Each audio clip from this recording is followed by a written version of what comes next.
ಒಬ್ಬೊಬ್ಬರನ್ನಾಗಿ ಆರೋಪಿಗಳನ್ನ ಒಳಭಾಗಕ್ಕೆ ಕರ್ಕೊಂಡು ಹೋಗ್ಲಾಗ್ತಾ ಇದೆ. ಆ ಎಕ್ಸ್ಕ್ಲೂಸಿವ್ ದೃಶ್ಯಗಳನ್ನ ನ್ಯೂಸ್ ಫಸ್ಟ್ ಸ್ಕ್ರೀನ್ ನಲ್ಲಿ ನೀವು ಗಮನಿಸ್ತಾ ಇದ್ದೀರಿ. ಬ್ಲಾಕ್ ಟಿ ಶರ್ಟ್ ನಲ್ಲಿ ಇದ್ದಾರೆ ನಟ ದರ್ಶನ್. ಆ ದೃಶ್ಯವನ್ನ ನೀವು ಬಹಳ ಕ್ಲಿಯರ್ ಆಗಿ ಗಮನಿಸಬಹುದು. ಎಲ್ಲ ಆರೋಪಿಗಳನ್ನ ಈಗೇನ್ ಕರ್ಕೊಂಡು ಬಂದ್ರು ಆರೋಪಿಗಳು, ಪ್ರಕರಣದ A1 ಆರೋಪಿ, A2 ಆರೋಪಿ ಸೇರಿದಂತೆ ಪವಿತ್ರ ಗೌಡ ಸೇರಿದಂತೆ ಎಲ್ಲ ಆರೋಪಿಗಳನ್ನ ಶೆಡ್ ನ ಒಳಭಾಗಕ್ಕೆ ಕರ್ಕೊಂಡು ಹೋಗ್ಲಾಯ್ತು. ಆ ಎಕ್ಸ್ಕ್ಲೂಸಿವ್ ದೃಶ್ಯಗಳನ್ನ ನ್ಯೂಸ್ ಫಸ್ಟ್ ಸ್ಕ್ರೀನ್ ನಲ್ಲಿ ನೀವು ಗಮನಿಸಿದ್ರಿ. ಅಂಕಿತಾ, ನೀವು ಮಾಹಿತಿಯನ್ನ ನೀಡ್ತಾ ಇದ್ರಿ. ಸದ್ಯ ಡೋರ್ ಕ್ಲೋಸ್ ಆಗಿದೆ, ಅಂದ್ರೆ ಆರೋಪಿಗಳನ್ನ ಒಳಗಡೆ ಕರ್ಕೊಂಡು ಹೋಗಿ ಈಗ ಆ ಮಹಜರಿನ ಪ್ರಕ್ರಿಯೆ ಆರಂಭ ಆಗುತ್ತೆ. ಬಹಳ ಕ್ಲಿಯರ್ ಆಗಿ ಆರೋಪಿಗಳ ದೃಶ್ಯಗಳನ್ನ ನೀವು ಈಗಲೂ ಕೂಡ ನೋಡಬಹುದು. ಆ ಶೆಡ್ ನ ಒಳಭಾಗದಲ್ಲಿ ಸದ್ಯ ಆರೋಪಿಗಳನ್ನ ಕರ್ಕೊಂಡು ಹೋಗಲಾಗಿದೆ. ಅಂಕಿತಾ, ನೀವು ಮಾಹಿತಿಯನ್ನ ನೀಡ್ತಾ ಇದ್ರಿ. ಈ ರೀತಿ ಮಹಜರು ಮಾಡುವಂತಹ ಸಂದರ್ಭದಲ್ಲಿ ಸ್ಥಳಕ್ಕೆ ಆರೋಪಿಗಳನ್ನ ಕರ್ಕೊಂಡು ಬರ್ತಾರಲ್ಲ ಅಂಕಿತಾ, ಒಳಗಡೆ ಕರ್ಕೊಂಡು ಬಂದಂತಹ ನಂತರದಲ್ಲಿ ಏನ್ ಮಾಡ್ತಾರೆ ಅಂತ ಹೇಳಿ, ಅಂದ್ರೆ ಯಾವ ಕಾರಣಕ್ಕಾಗಿ ಆರೋಪಿಗಳನ್ನ ಆ ಮಹಜರಿನ ಸ್ಥಳಕ್ಕೆ ಕರ್ಕೊಂಡು ಬರಲಾಗುತ್ತೆ, ಆ ಪ್ರಕ್ರಿಯೆ ಹೇಗ್ ನಡೆಯುತ್ತೆ ಅಂತ ಹೇಳಿ ಅಂಕಿತಾ. ವಿದ್ಯೆ, ಈ ಒಂದು ಕೊಲೆ ಪ್ರಕರಣಕ್ಕೆ ಸಂಬಂಧಪಟ್ಟಂತೆ ಈಗಾಗಲೇ ಪೊಲೀಸರು ಆರೋಪಿಗಳ ಬಳಿ ಮೇಲ್ನೋಟ ಅಂದ್ರೆ ಪ್ರಾಥಮಿಕ ಹಂತದ ಒಂದು ಮಾಹಿತಿಯನ್ನ ಪಡ್ಕೊಂಡಿದ್ದಾರೆ. ಅಂದ್ರೆ ಕೊಲೆ ಹೇಗಾಯ್ತು, ಯಾಕಾಯ್ತು ಅನ್ನೋ ಮಾಹಿತಿಯನ್ನ ಪಡ್ಕೊಂಡಿದ್ದಾರೆ. ಪ್ರಮುಖವಾಗಿ ಎಲ್ಲಿ ಕೊಲೆ ಆಯ್ತು ಅನ್ನೋದು ಹೋಗುತ್ತೆ. ಎಲ್ಲಿ ಕೊಲೆ ಆಯ್ತು, ಜೊತೆಗೆ ಆ ಡೆಡ್ ಬಾಡಿ ಸಿಕ್ಕಂತಹ ಜಾಗ ಏನಿದೆ ಸುಮನಹಳ್ಳಿಯ ಮೋರಿ, ಅಲ್ಲೂ ಕೂಡ ಪ್ರಮುಖ ಪಾತ್ರ ವಹಿಸುತ್ತೆ. ಅಂದ್ರೆ ಆ ಜಾಗ ಪ್ರಮುಖ ಪಾತ್ರ ವಹಿಸುತ್ತೆ. ಹಾಗಾಗಿ ಪೊಲೀಸರು ಮೇಲ್ನೋಟದ ಪ್ರಾಥಮಿಕ ಮಾಹಿತಿಯನ್ನ ಪಡ್ಕೊಂಡ ಬಳಿಕ ಆರೋಪಿಗಳನ್ನ ಮಹಜರು ಮಾಡೋದಕ್ಕೆ ಕರ್ಕೊಂಡು ಹೋಗ್ತಾರೆ. ಅದರಂತೆ ಆರೋಪಿಗಳನ್ನ ಮೊದಲು ಸುಮನಹಳ್ಳಿಯ ಮೋರಿ ಏನಿದೆ ಅಲ್ಲಿ 4 ಜನ ಆರೋಪಿಗಳನ್ನ ಕರ್ಕೊಂಡು ಹೋಗಿರುವಂತದ್ದು. ಯಾಕಂತಂದ್ರೆ ಅಲ್ಲಿ ಅಂದ್ರೆ 4 ಜನರನ್ನ ಪರ್ಟಿಕ್ಯುಲರ್ ಆಗಿ ಅಲ್ಲಿ ಕರ್ಕೊಂಡು ಹೋಗಿರೋದು ಯಾಕೆ ಅಂತಂದ್ರೆ, ಆ 4 ಜನನೇ ಆ ಒಂದು ಮೃತದೇಹವನ್ನ ಅಲ್ಲಿ ಬಿಸಾಡಿದ್ರು ಅನ್ನೋ ಕಾರಣಕ್ಕೆ. ಹಾಗಾಗಿ ವಿಚಾರಣೆ ಮಾಡುವಾಗ ಆ 4 ಜನ ಡೆಡ್ ಬಾಡಿಯನ್ನ ಅಲ್ಲಿ ಬಿಸಾಕಿದ್ರು ಅನ್ನೋದು ಗೊತ್ತಾಗುತ್ತೆ. ಹಾಗಾಗಿ ಆ 4 ಜನರನ್ನ ಆ ಜಾಗಕ್ಕೆ ಕರ್ಕೊಂಡು ಹೋಗುವಂತಹ ಕೆಲಸವನ್ನ ಮಾಡ್ತಾರೆ. ಅಲ್ಲಿಂದ ನೇರವಾಗಿ ಈ ಪಟ್ಟಣಗೆರೆಯಲ್ಲಿರುವಂತಹ ಶೆಡ್ ಏನಿದೆ, ಶೆಡ್ಡಿಗೆ 4 ಆರೋಪಿಗಳನ್ನ ಪೊಲೀಸರು ಕರ್ಕೊಂಡು ಬರ್ತಾರೆ. ಕರ್ಕೊಂಡು ಬಂದ ಬಳಿಕ ಅವರನ್ನ ಇಲ್ಲಿವರೆಗೂ ಕೂಡ ಪೊಲೀಸರು ಇರಿಸ್ಕೊಂಡಿದ್ರು. ಅಂದ್ರೆ ಉಳಿದ ಆರೋಪಿಗಳು ದರ್ಶನ್ ಜೊತೆಗೆ ಪವಿತ್ರ ಗೌಡ ಸೇರಿ ಉಳಿದ ಆರೋಪಿಗಳೇನಿದ್ದಾರೆ ಅವರನ್ನ ಕರೆತರುವ ತನಕ ಈ ಆರೋಪಿಗಳನ್ನ ಇರಿಸ್ಕೊಂಡ್ರು. ಈಗ ಆ 4 ಜನ ಏನು ಬಂದ್ರು, ಒಟ್ಟಿಗೆ ಸೇರಿಸಿ 8 ಜನರನ್ನ ಈಗಾಗ್ಲೇ ಈ ಒಂದು ಶೆಡ್ ನ ಒಳಗಡೆ ಕರ್ಕೊಂಡು ಹೋಗಿ ಮಹಜರು ಪ್ರಕ್ರಿಯೆ ಮಾಡೋದಕ್ಕೆ ಈಗಾಗ್ಲೇ ಆರಂಭ ಮಾಡ್ಕೊಂಡಿದ್ದಾರೆ. ಇನ್ನೇನು ಕೆಲವೇ ಕ್ಷಣಗಳಲ್ಲಿ ಮಹಜರು ಪ್ರಕ್ರಿಯೆ ಕೂಡ ಮುಗಿಯುತ್ತೆ. ಅಂದ್ರೆ 1-2 ಗಂಟೆಗಳ ಕಾಲ ಮಹಜರು ಪ್ರಕ್ರಿಯೆಯನ್ನ ಮಾಡ್ತಾರೆ. ಯಾಕಂದ್ರೆ ಕ್ರೈಮ್ ಸೀನ್ ಆಗಿರೋದು ಇಲ್ಲಿ ಆಗಿರೋದ್ರಿಂದ ಈ ಒಂದು ಜಾಗ ಪ್ರಮುಖ ಪಾತ್ರ ವಹಿಸುತ್ತೆ.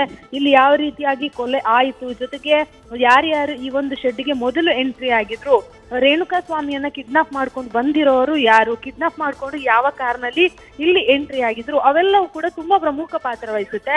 ಅದನ್ನ ಹೊರತುಪಡಿಸಿ ರೇಣುಕಾ ಸ್ವಾಮಿ ಮೇಲೆ ಗಂಭೀರವಾದ ಹಲ್ಲೆಯನ್ನ ಮಾಡ್ತಾರೆ. ಆತನ ಖಾಸಗಿ ಭಾಗಗಳಿಗೆ ಒಟ್ಟು ಹಲ್ಲೆಯನ್ನ ಮಾಡ್ತಾರೆ, ಜೊತೆಗೆ ತಲೆಗೆ ಹಲ್ಲೆಯನ್ನ ಮಾಡ್ತಾರೆ. ಸೊ ಆ ಸಂದರ್ಭದಲ್ಲಿ ಇಲ್ಲೇನಾದ್ರೂ ವಸ್ತು ಇತ್ತ, ಯಾಕೆಂತಂದ್ರೆ ಪ್ರಮುಖವಾಗಿ ಈ ಒಂದು ಪ್ರಕರಣದಲ್ಲಿ ಏನು ದರ್ಶನ್ ಅವರು ರೇಣುಕಾ ಸ್ವಾಮಿ ಮೇಲೆ ಹಲ್ಲೆ ಮಾಡಿದ್ದಾರೆ ಅನ್ನೋ ಆರೋಪ ಇದೆ. ಅದಾದ ಬಳಿಕ ಆತನಿಗೆ ಕಾಸು ಕೊಟ್ಟು ಊಟ ಮಾಡ್ಕೊಂಡು ಹೋಗ್ತಾ ಇರ್ಬೇಕು ಊರಿಗೆ ಅಂತ ಹೇಳಿ ಅಲ್ಲಿಂದ ವಾಪಸ್ ಬಂದ್ರು ಅನ್ನೋ ಮಾಹಿತಿ ಇದೆ. ಅದಾದ ಬಳಿಕ ಆರೋಪಿಗಳು ಏನ್ ಮಾಡಿದ್ರು ಅಂದ್ರೆ, ರೇಣುಕಾ ಸ್ವಾಮಿ ತಲೆಯನ್ನೇನಾದ್ರೂ ಹಿಡಿದು ಗೋಡೆಗೆ ಬಡಿದ್ರ ಅಥವಾ ಗೋಡೆಯಲ್ಲಿ ಏನಾದ್ರೂ ಮಾರ್ಕ್ ಇದೆಯಾ, ಇವೆಲ್ಲವೂ ಕೂಡ ತುಂಬಾನೇ ಇಂಪಾರ್ಟೆಂಟ್ ಆಗಿರುತ್ತೆ. ಅಲ್ಲಿ ಎಲ್ಲವೂ ಕೂಡ ಅಂದ್ರೆ ಕ್ರೈಮ್ ಸೀನ್ಗೆ ಸಂಬಂಧಪಟ್ಟಂತೆ, ಈ ಕೊಲೆಗೆ ಸಂಬಂಧಪಟ್ಟಂತೆ ಎವಿಡೆನ್ಸ್ಗಳು ಸಿಗುವಂತಹ ಸಾಧ್ಯತೆ ಸಿಗುತ್ತೆ ಕೂಡ.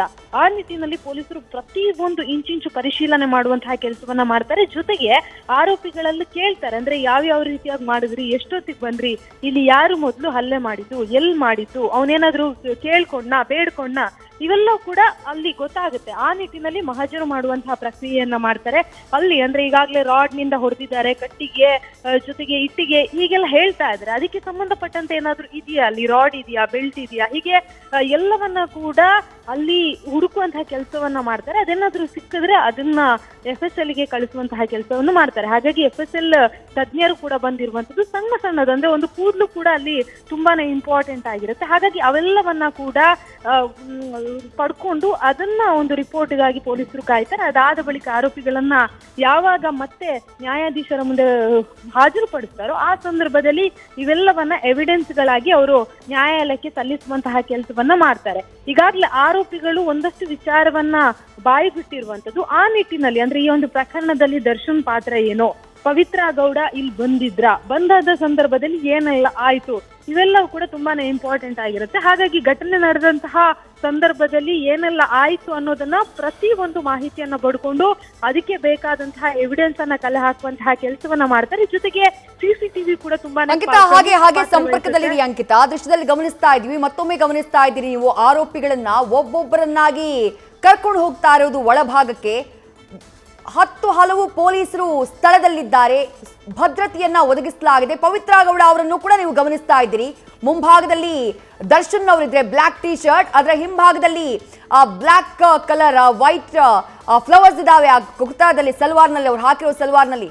ಆ ಆರೋಪಿ ಪ್ರಕರಣದ A1 ಆರೋಪಿ ಪವಿತ್ರ ಗೌಡ ಎಲ್ಲರನ್ನೂ ಕೂಡ ಒಳಗೆ ಕರ್ಕೊಂಡು ಹೋಗಿ ಈಗ ಸ್ಥಳ ಮಹಜರು ಮಾಡುವಂತಹ ಪ್ರಕ್ರಿಯೆ ಆಲ್ರೆಡಿ ಆರಂಭ ಆಗಿದೆ. ನಮ್ಮ ಪ್ರತಿನಿಧಿ ಅಂಕಿತಾ ಮಾಹಿತಿಯನ್ನ ನೀಡ್ತಾ ಇದ್ರು. ಅಂಕಿತಾ, ಈಗ ನಿನ್ನೇನೂ ಕೂಡ FSL ಟೀಮ್ ಇದೇ ಶೆಡ್ಗೆ ಬಂದಿತ್ತು.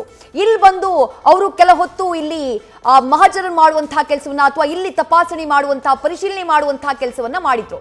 ಆ ಸಂದರ್ಭದಲ್ಲಿ ಏನಾದ್ರೂ ಕೃತ್ಯಕ್ಕೆ ಸಂಬಂಧಪಟ್ಟಂತಹ ಸಾಕ್ಷಿಗಳು ಲಭ್ಯ ಆಗಿತ್ತಾ FSL ಟೀಮ್ಗೆ? ಪೊಲೀಸ್ ಮೂಲಗಳಿಂದ ಏನ್ ಮಾಹಿತಿ ಲಭ್ಯ ಆಗಿದೆ ಅಂಕಿತಾ ತಮ್ಗೆ? ವಿದ್ಯಾ, ನಿನ್ನೆ FSL ತಂಡ ಬಂದಂತಹ ಸಂದರ್ಭದಲ್ಲಿ ಕೆಲವೊಂದು ಎವಿಡೆನ್ಸ್ಗಳು ಅವ್ರಿಗೂ ಕೂಡ ಸಿಕ್ಕಿದೆ. ಆದ್ರೆ ಇವತ್ತು ಆರೋಪಿಗಳ ಸಮ್ಮುಖದಲ್ಲಿ ಮಹಜರು ಮಾಡುವಂತಹ ಸಂದರ್ಭದಲ್ಲಿ FSLಗೆ ಒಂದು ಕ್ಲಾರಿಟಿ ಅನ್ನೋದು ಸಿಗುತ್ತೆ. ಅಂದ್ರೆ ಇಂಥದೇ ಜಾಗದಲ್ಲಿ ಹಲ್ಲೆ ಆಗಿದೆ ಅಥವಾ ಇಂಥದೇ ಜಾಗದಲ್ಲಿ ಕೊಲೆ ಆಗಿದೆ ಅನ್ನೋದ್ರ ಬಗ್ಗೆ ಮಾಹಿತಿ ಸಿಗುತ್ತೆ.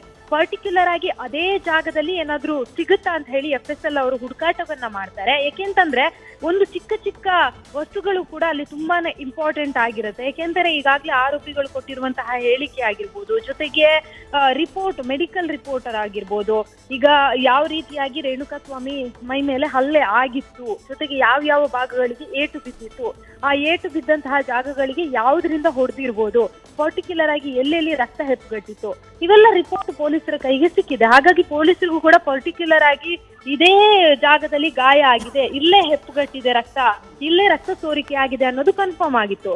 ಸೊ ಅಲ್ಲಿ ಇದ್ದಂತಹ ಸಂದರ್ಭದಲ್ಲಿ ಇಲ್ಲಿ ಶೆಡ್ಗೆ ಕರ್ಕೊಂಡು ಬಂದಾಗ ಯಾವ ಜಾಗದಲ್ಲಿ ಅವ್ರು ಹೊಡೆದಿದ್ದಾರೆ, ಯಾರ್ಯಾರು ಹೊಡೆದಿದ್ದಾರೆ ಅನ್ನೋದು ಕೂಡ ತುಂಬಾನೇ ಇಂಪಾರ್ಟೆಂಟ್ ಆಗಿರುತ್ತೆ. ಸೊ ಆ ಜಾಗದಲ್ಲಿ ಸಿಗುವಂತಹ ಕೆಲವೊಂದು ವಸ್ತುಗಳೇನಿದೆ ಅದನ್ನ ವಶಪಡಿಸಿಕೊಳ್ಳುವಂತಹ ಕೆಲಸವನ್ನ ಮಾಡ್ತಾರೆ. ಏನಂದ್ರೆ ರಾಡು ಮತ್ತೆ ಇಟ್ಟಿಗೆಗಳು, ಕಲ್ಲುಗಳು ಅವೇನಾದ್ರೂ ಇಲ್ಲೇ ಇದೆಯಾ ಅನ್ನೋದು ಕೂಡ ತುಂಬಾನೇ ಇಂಪಾರ್ಟೆಂಟ್ ಆಗಿರುತ್ತೆ.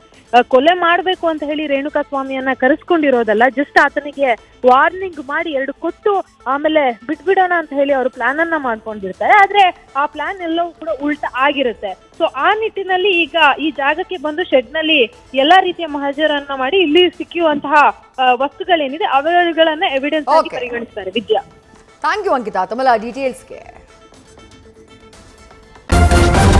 ನ್ಯೂಸ್ ಫಸ್ಟ್ ನಿರ್ಭೀತಿಯಿಂದ ನಿಮ್ಮ ಪರವಾಗಿ.